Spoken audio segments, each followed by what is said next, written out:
Happening today, there will now be that curfew in the Springs. As you heard from the mayor, no one will be allowed out into the public from 10 o'clock at night through the next morning at 5.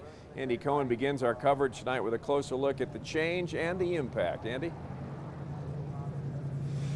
Yeah, this curfew is going to be in place for the next 5 nights, ending at 5 a.m. on Monday morning. There are some exemptions. You're not going to get ticketed for violating the curfew if you're going to or from work. There are also exceptions for first responders like police officers, firefighters, and paramedics who are going to be out after 10 o'clock. Also members of the media or people traveling at the Colorado Springs Airport.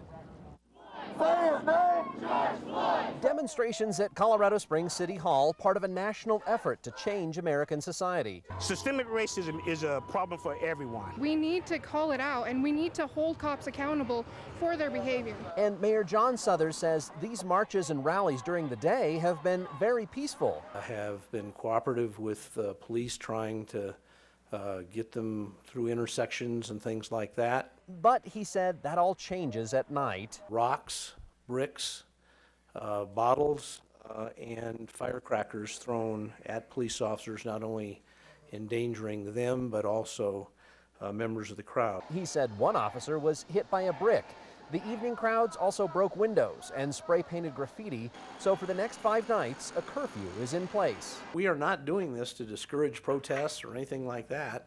We're doing it just to deal with a particular situation that appears to be happening evening at 10 o'clock.